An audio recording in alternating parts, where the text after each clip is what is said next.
and welcome to Subjective Thoughts.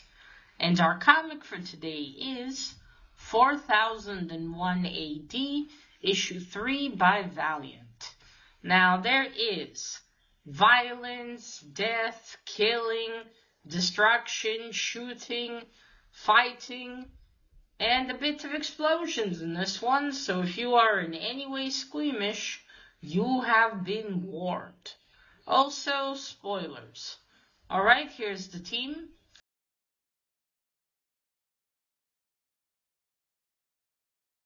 So, when we left off Lamor, Rai, and Gilad in issue 2, they've managed to infiltrate New Japan.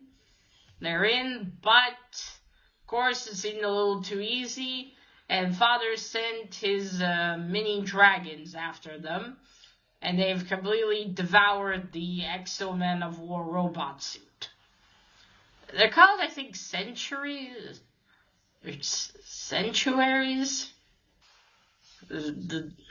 called the mini dragons. I'm just gonna call them mini dragons. So yeah, that's not good. Well, we start this one again with a bit of a flashback, I suppose, talking about the beginning of New Japan in space. And how it was this beautiful utopia, and the people in this utopia were, glad they were there, because they were sick of the wars going on down in Earth, and so on. And then, of course, we see that, inside in the engines of New Japan, on how it was built on the work of the PTs, or positrons, and how they would be worked until they could no longer work, and then they were used as literal fuel for the progression of technology in New Japan. Though because they're kind of like human as well, somewhat, so I don't know how that works exactly, never mind. So we get that for starters. Then we first go to Lola, or... Wait. Okay, there we go, back to Rai. And the other two, and they are fighting as best as they can, but there's so many of them. Rai even says that we will die. We'll fight or die trying. 1 second. Okay, and then we go... Okay, there we go. So yeah, they're fighting, and then we go to Lola and the Genomancer. They are riding on a flying motorcycle. Yeah, belonging to one of the fish eyes. Lola stole it in the last issue, and the Genomancer tells her, Lola, we need to go. We need to get into a pod. Sorry. She tells her, we need to go do something, and we see all the people escaping into pods, getting in there. They're on that sector where they are. And then Lola shows her, look, I got this off of the fisheye cop that I smashed. She didn't smash her, but it looks like she hit him with something over the head. But you see, this is footage, and you see Rai there, fighting alongside Gilad and Lamor, these mini dragons. And then the Genomancer said, oh, this is the man from my dreams. And for some reason, we have a teenage moment. I was like, ew, Geo, that's gross. Okay, that was a funny one. She said, no, not like that. I mean, me and him were connected.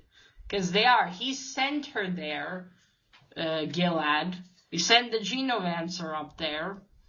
And then he lost all contact with her. So he said, I need to get to him. And then Lola said, let's go. I know what we're going to do. So they fly to, I guess, one of the prison sectors. Yeah, prison sector. And they reach where it says max security. So this is a cell that holds some kind of robots, the positrons, the radicals and some other group. They sneak up to it, and Lola tells us to Grace, she said, but what do they all have in common? They all hate Father. So she wants them to go in and get all of them on their side. Or, well, obviously they would find Father. So then they need to open the door. Lola tries with her iPad thing, or tablet, a little tablet thing, and she it won't work. They change the codes. So then the Genomancer borrows her flower ring that she gave Lola and uses it, and it somehow opens the door. She sneaks it under the door. I don't know what kind of lock there is behind there, but it works. Magically. Well, that's it. The door is opened. Before it is, Lola's like, you sure it worked? And it opens, and they go in. We go back to Rye, Gilad, and Lamor. They're fighting. They think that's it. We underestimated them. There's just too many of them. We can't keep this up. And then Rye starts to feel shaking, and he gives us an inner monologue of, if they thought that they would get there, they would, something would work. They would turn the tide. But then he realizes the shaking is not coming from him. It's coming from the whole room, and the ceiling above them collapses. And he's like, and then I see an army sent by the gods. And he's like, no, not an army, and that's gods sent by an angel. And the angel he refers to as Lola. As we see jumping down are all everyone that Lola and the Genomancer gathered. You see Lola jumping down with the gun. Oh yeah, I forgot, as they were, Lola and the Genomancer flying there, the Genomancer said, Lola, I'm not a fighter, but I'll try, I'll do my best. And Lola said, no, you don't need to do that. So yeah, they gathered all of them, and they even have he appears to be one of the spider aliens, but I'm not sure. So anyway, they start fighting, and now there's a turning point. They're shooting, destroying them. You got this kind of robot, I guess one of the ones that hates Father, and it's a whole mess. And then Lola's like, Rye, and she goes to him, and they have like two different conversations, where Rye's like, not can finally die in peace, knowing that, this will, there's a chance. That there's all of you here. There's still a chance for New Japan. I was like, Rye, you're alive. What happened? And he tells her, you don't need me anymore, Lola. But New Japan still needs you. I want you to, stay safe and be well.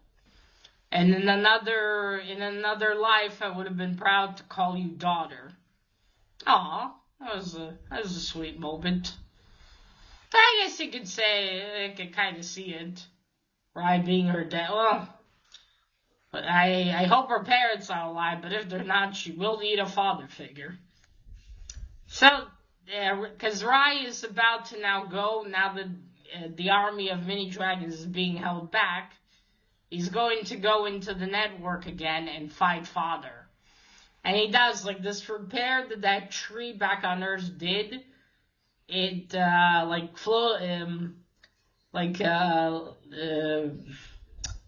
falls away from him, from his arm, and it turns red again. And he transports himself through the network. And before he goes, Lemur's like, no, Rye, don't go where Lemur can't follow you.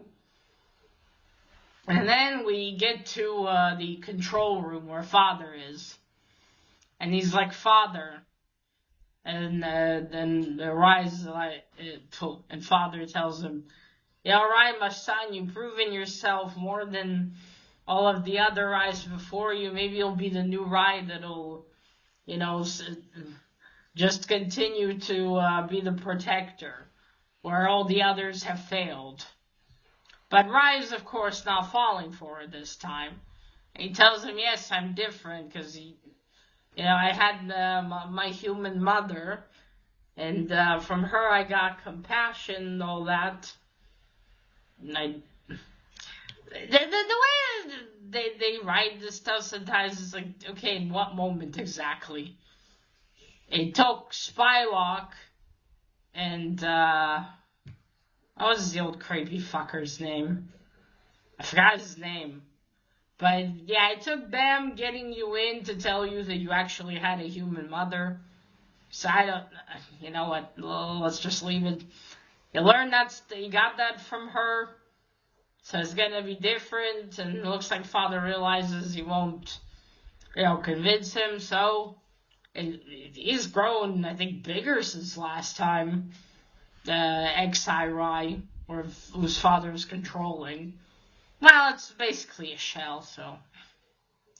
So they start fighting. Father has this fucking big mace, and he starts hitting, and looks like, oh no, he's gonna smash Rai. But then, out of fucking nowhere, Lemur arrives. And I literally mean out of fucking nowhere, because how did he find him? Like, legitimately, Lemur has no idea, and not to mention New Japan's fucking massive. Now, I know he has a strong sense of smell, but I just, how? How did you? And so fast, too. But then again, Lemur is a very determined guy, and he has his skills, so fair enough. Anyway, he jumps, because he has his hammer, and he hits Father in the lower back,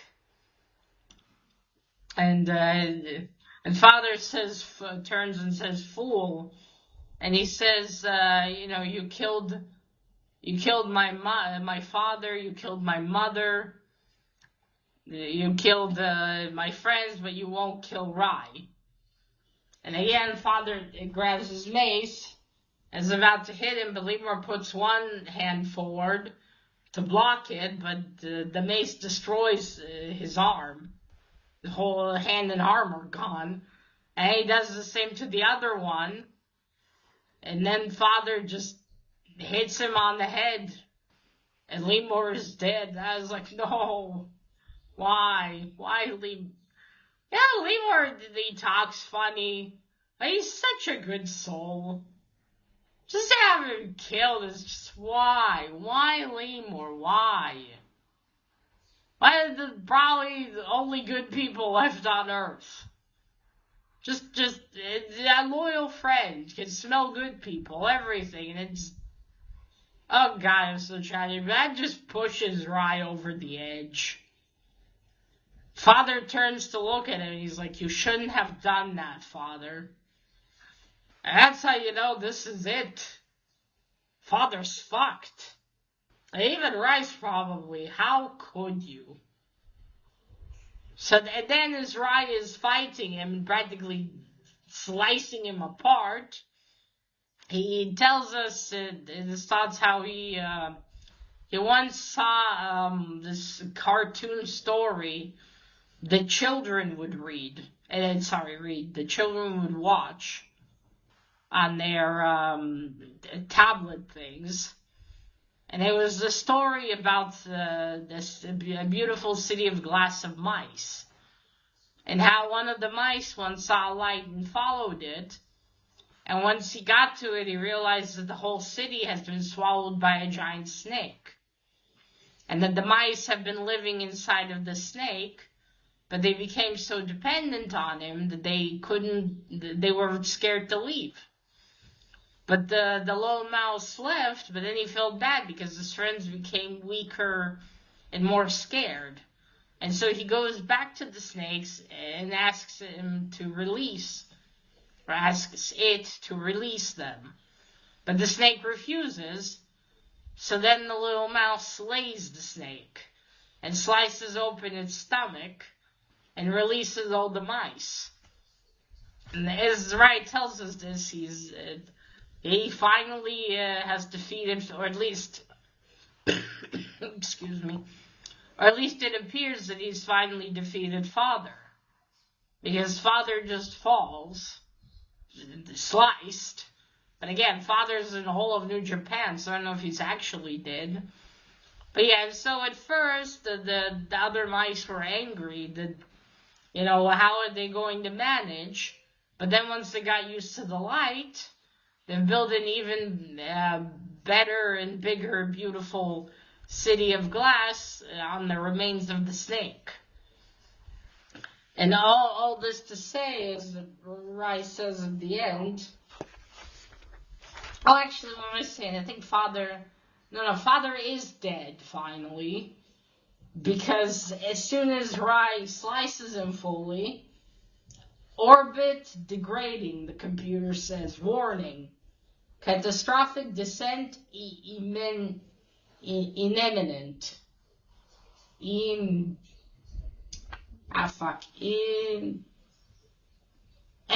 sorry. There we go. And he says, I have slain the snake, but I am afraid the Shining City may be doomed. Not Glass City, Shining City. The Shining City may be doomed. And that's it. To be concluded. Fuck you, Father. Okay, so first, the cover. Great art on it, but one thing I will say is, this looks like a cover that they should have done for issue 2. Because this is the X-Men of War suit, which at this point in the story is already gone. So it's like, why? Okay, granted, I wasn't that picky. I picked up the issues, whichever issue was available.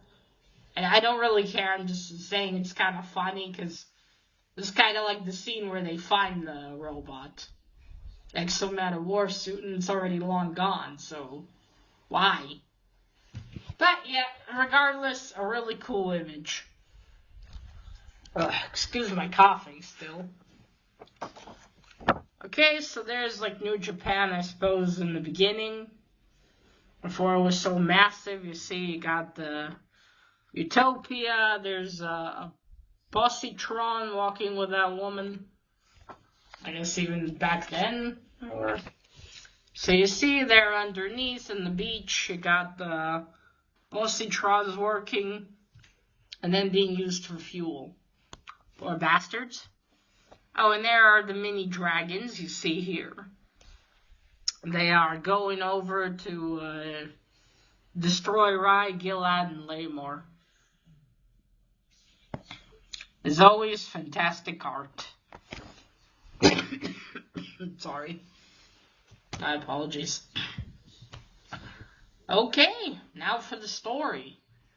So, and now I thought in the last issue, what would happen if, if killing Father would have, destroyed New Japan. I was right there, because now that Rai has killed Father finally, New Japan is falling. So although the tyrant has been defeated, what of the city? Not to mention the catastrophe of New Japan falling to Earth. Will Earth even survive that? Granted, I don't know shit in physics, but still. I imagine it's going to create a big wave of destruction having that falling down. I mean, holy shit. So that's left to be seen what's going to happen, really. If Rai and everyone else will be able to even save New Japan. There's so many innocents that, Oh, that's something else Rai does is he fights Father after Father kills Laymore. He's like, how many innocents have you killed? How many lives have you, ruined, imprisoned? Father's really fighting tooth and nail just to keep his power. He doesn't care that he's eliminating so many people in New Japan. Well, obviously it would have created some kind of propaganda if he won later on. And all that bullshit. So yeah, he's been defeated, but what now? Will they be able to save New Japan? That's the question. Yeah, it looks like the fight between Father and Rai has been in this one, and Rai hasn't died, so I'm happy about that. I'm still very sad about Lamor, though. And still no Momoko and the other spider alien things. Oh, and the parrot. I wonder where they are. I mean, it's already, like, that's it. Next issue is the last one. Where is she? What, did they forget about her? Are we not going to mention her again? I'm just very curious. Very noise, that's Doyle sneezing on the inside. Yes, dogs can do that, apparently. So, where is she? Where's Isaac? Or maybe they're finally gonna appear in the last issue, perhaps. Maybe somehow Isaac's people are gonna somehow help with saving New Japan. What's gonna happen when they get to Earth? Because then they're gonna eat everyone because they're bloodsuckers. Like, again, where have they been all this time? There's so much destruction and they haven't even poked their heads out. Left to be seen. Oh, I'm so looking forward to see what happens. So what's gonna be the end? Like, okay, they save New Japan, right? What's going to happen after? Will they keep it in space, or will all these people finally go to Earth? And then what? Well, what is Rai going to be after that? What is going to happen? Who knows? What's left to be seen, and I'm so excited to get to the last issue. I'm also sad because it means the story's over. Why? But still, we'll see what happens in the next issue. Sorry. Alright, folks, so that is it. Let me know what you thought of issue 3. And remember, collect what you're passionate about and share it on YouTube. Bye!